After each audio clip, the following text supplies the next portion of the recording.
Die skoenboom. Ben en Maria staan en kyk hoe 'n pa in die tuin spit. Dit is harde werk, en na ruk staan hy regop en vee sy voorkop af. Kyk, papa het 'n ou stewel opgegrawe, sê Maria. Wat gaan pa daarmee doen? Vra Ben. Ek gaan dit hier begrawe, sê meneer Martin. Daar is 'n bygeloof dat 'n rabarberplant beter groei as jy 'n ou skoen daaronder begrawe. Maria giggel. Sal die stewel groei? Wel, as het groei, dan maak ons stewelpoeding daarvan, sê hul pa en begrawe dit. Laat in die lente waai 'n sterk wind die rabarber om. Toe meneer Martin die stukkende stele gaan optel, merk hy 'n nuwe plant in die rabarberbedding. Hy trek dit egter nie uit nie, want hy wil eers vasstel wat dit is. Hy vind niks daaroor in sy tuinbouboeke nie. Ek het nog nooit so 'n plant gesien nie, sê hy vir Ben en Maria. Meneer Martin is so nuuskierig oor die plant, dat hy dit nie uittrek nie. Dit groei baie goed, en 'n jaar later is dit 'n klein boompie, meer as 1 meter hoog. In die herfs begin groen-wit vrugte daaraan groei, baie vreemde vrugte, vol knoppe en aardige vorms. Daardie vrugte herinner my aan iets, sê mevrou Martin, en kort daarna besef sy wat dit is. Dis so stewels, pare stewels wat aan die boom hang. Dis regtig stewels, sê Ben verbaas en raak versigtig aan die vrugte. Het julle gesê stewels? Sê mevrou Trip, hul buurvrou, en tuur oor die tuinmuur. Ja, daar groei stewels aan ons boom. My kind is nou net oud genoeg vir stewels, sê mevrou Trip. Kan ek kom kyk? Natuurlik, kom kyk self. Mevrou Trip kom met Callie in haar arms daarheen en hou hom kop onderste bo langs die boom. Ben en Maria hou 'n paar stewelvrugte teen sy voete. Nog 'n bietjie te klein, sê Ben. As hy môre terugkom, is hulle miskien groot genoeg. Die volgende dag bring mevrou Trip haar peuter weer daarheen, maar die vrugte is nog te klein. Teen die einde van die week begin die vrugte egter ryp word. Hulle is blinkbruin, baie soos leer. Teen die middel van die week is daar 'n paar wat net groot genoeg vir Callie is. Maria pluk hulle en mevrou Trip trek hulle vir die kind aan. Hulle pas pragtig en Callie waggel in die tuinpaadjie op. Ben en Maria vertel hul ouers daarvan en toe sê meneer Martin, enige een met peuters wat stewels nodig het, kan 'n paar van hul boom kom afpluk. Weldra weet almal in die dorpie van die merkwaardige skoenboom en die volgende dag is daar 'n hele klomp ma's met kinders in die tuin. Party lig hul peuters hoog op, sodat Ben of Maria vir die kinders die skoentjies kan aantrek. Ander hou hul kinders kop onderste bo om hul voete teen die vrugte te meet. Ben en Maria pluk die wat oorbly en sit hulle in pare op die grasperk neer. Toe kom nog ma's daaraan. Hulle gaan sit met die kinders op die skoot op die gras. Ben en Maria stap heen en weer en bring pare stewels daarheen, sodat die kinders dit kan aanpas. Teen die einde van die dag is die boom kaal. Een van die ma's, mevrou De Wit, bring haar drieling en kry vir elkeen 'n paar skoene. En toe sy by die huis kom, wys sy hulle vir haar man. Ek het hulle van die Martinse se boom gepluk, sê sy. Kyk, die dop is so taai soos leer, maar van binne is die vrug baie sag. Dis gerieflike skoene. Slim, né? Meneer De Wit staar lank en nadenkend na sy kinders se voetjies.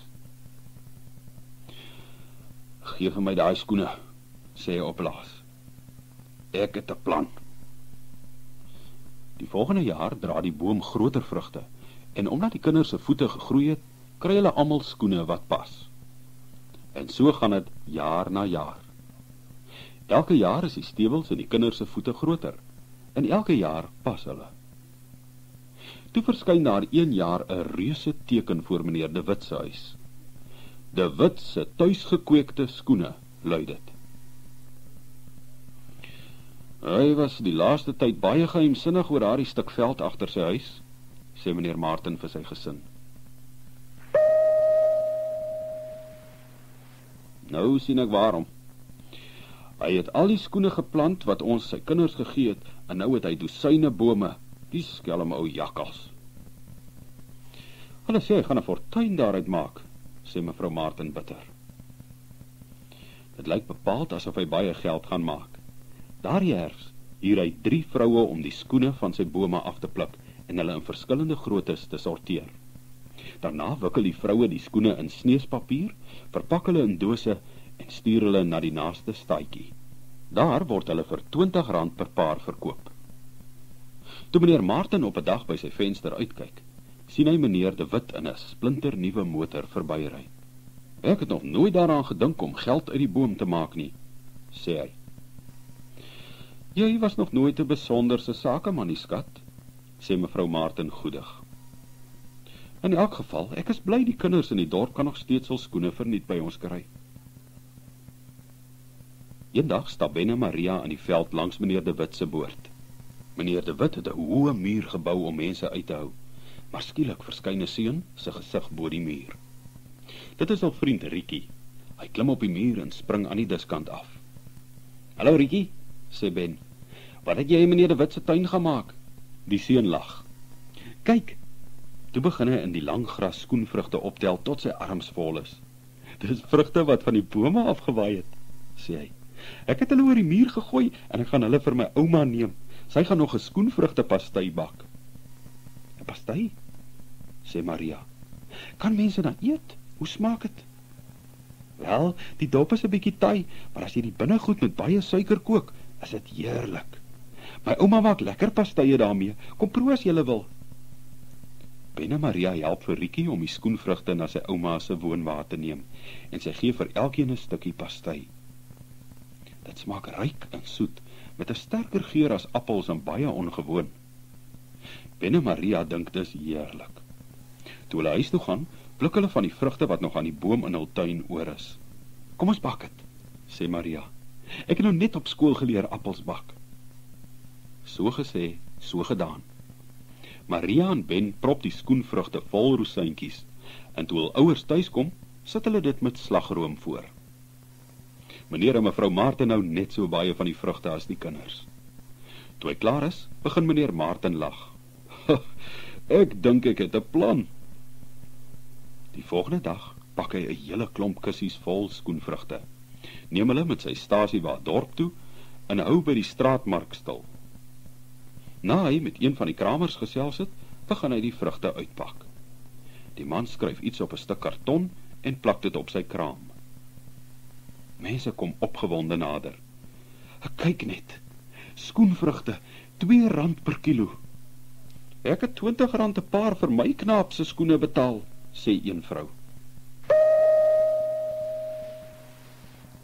Sy lig haar kind op en beduie na die skoenvrugte wat hy dra. Kyk, ek het in die skoenwinkel R20 vir daardie skoene betaal. Hier verkoop hulle dieselfde skoene vir R2.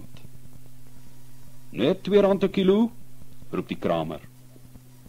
Skil hulle af en eet die binnegoed, dis heerlik in pastei. Wel, ek sal bepaald nie weer na die skoenwinkel gaan en R20 betaal nie, sê nog 'n vrou. Toe die dag verby is die kramer baie gelukkig. Meneer Martin het vir hom die vrugte verniet gegee en nou bult sy beursie van die geld. Die volgende oggend ry meneer Martin weer dorp toe. Hy sien tekens in die skoenwinkel wat lui: De Wit se natuurlike skoene. Hulle groei saam met u kind. Maar nou is daar nuwe tekens bygevoeg. Enorme prysvermindering.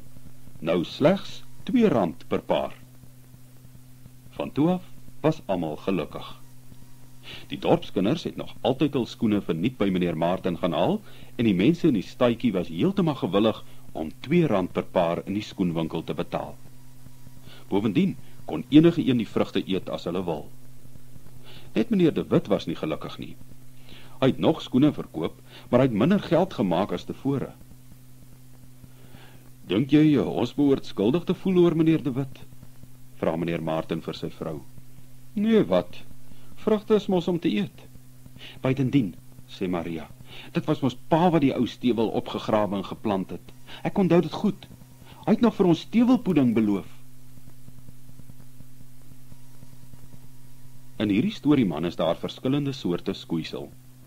In die storie van Gulliver dra die meeste mense gewone skoene. Die perd is met hoefysters beslaan. In Rapunzel dra die prins laarse. Hierdie soort laars het 'n kap bo aan en word 'n kaplaars genoem. Net ruiters dra spore aan hul laarse. In Henniekie Pen staan die kat se pink pantoffels voor die bed. Dawid en Goliath dra sandale.